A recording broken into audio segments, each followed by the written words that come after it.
శాశ్వతంగా మార్చిన శాపం అని భరద్వాజ్ మరింత వివరంగా చెప్పాడు. తనపై పెట్టబడిన శాపం కారణంగా యక్షిణి భూమిపై ఇరుక్కుపోయిందని తెలిసి మల్లేష్ కి పూర్తిగా నిద్రమత్తు వదిలిపోయి, ఏం శాపం సార్? ఇంతకీ ఆమెను శపించిందెవరు అని అడిగాడు. మల్లేష్ ప్రశ్నకు మనసులో నవ్వుకున్న రచయిత, దానికి సమాధానం తెలుసుకోవాలంటే నా పుస్తకం 2వ భాగం కోసం వెయిట్ చేయాల్సిందే అని చెప్పేలోపు మల్లేష్ ఫోన్లో కెవ్వు నరిచిన శబ్దాన్ని వింటాడు భరద్వాజ్. మల్లేష్, ఏమైంది నీకు? ఎందుకలా అరిచావు అని అడుగుతాడు. అటు నుండి ఏ సమాధానమూ లేదు.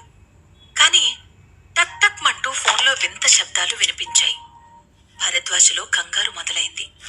హలో మల్లేష్, మాట్లాడు, నీకేమైంది?